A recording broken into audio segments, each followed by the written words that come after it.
1, 2, 3.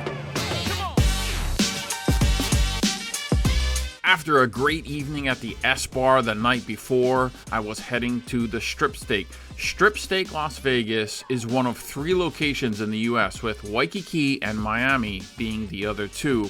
I was really looking forward to eating at one of Michael Mina's restaurants, and yes, I will be visiting and comparing this one with the one in Waikiki.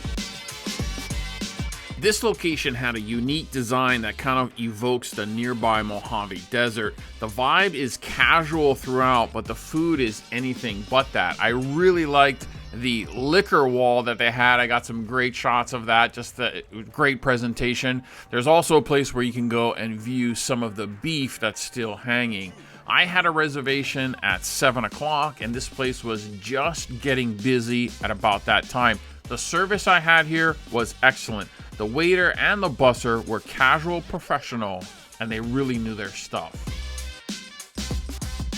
My first cocktail of the evening was the Winter Old Fashioned. This is bourbon, apple brandy, and a maple toasted pecan bitters. It was extra smooth and perfectly mixed. If you're a bourbon lover, definitely try this drink. I could almost taste the bitters in it. It was just perfectly blended. Next up for the evening was Fruit Ninja. I love the origami cranes on the drink. You gotta really kind of look closely. Those are origami cranes. They were delicately folded. I went ahead and pulled those out and actually put them on a knife here so you could really see. I don't know if somebody made these by hand or tiny little tools, but definitely a really nice touch. This drink was fruity and light. The rum is crusted with a spicy dusting of espinilla. This is very refreshing, but don't lick that rim unless you want a spicy tongue for the evening. Instead of bread, they brought out fries. There were 3 flavors: dill, truffle, and herb, all complimentary, cooked deliciously, crispy on the outside, delicious. And right after that, they brought out a lobster toast. They change out the rice for toast. I've never heard of this. It was excellent. It was crunchy on the bottom and spicy on the top. Delicious and fun. I would reorder this the next time I come. The wasabi was not too spicy, and the jalapeno was just the right size, making this a really great dish to start the evening. Our first official appetizer for the evening was the instant double cut bacon. The glaze on this was perfect, but I wouldn't quite call it bacon. It was more like a tender, fatty pork with a crisp edge.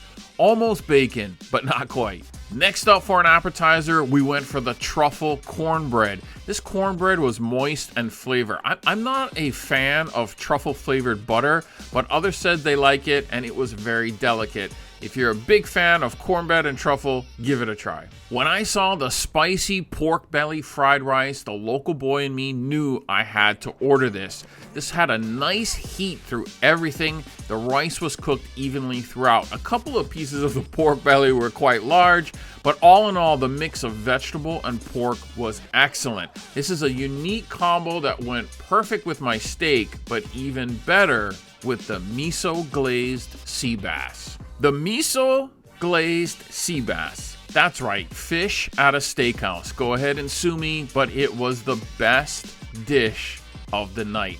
The vegetables were fresh and crunchy, and the dashi really hit the spot. This was incredible. I didn't think that this sea bass would be so good, but we really wanted to try something different, and this miso glaze was incredible. I highly recommend it, even at this steakhouse. Don't worry, I got a steak. I went with the 20-ounce Cowboy Ribeye. I ordered it medium rare, and it was cooked perfectly. I wish the platter was a bit hotter and the steak as well, but overall it was tender and juicy throughout. This was well seasoned and a perfect cut, and you can see here how the cook through, it's perfect. Sometimes I get medium rare and it's a little bit too cooked at the edges.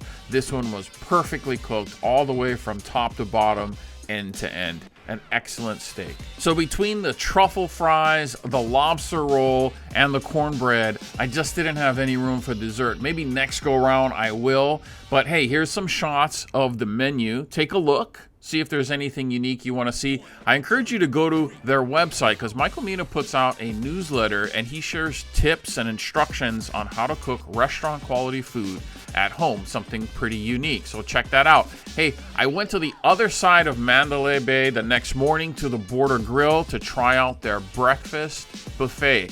They had unlimited small plates for their breakfast buffet. It's $45. I tried every single one of them, and I'm going to share it with you. I'll see you guys in the lobby.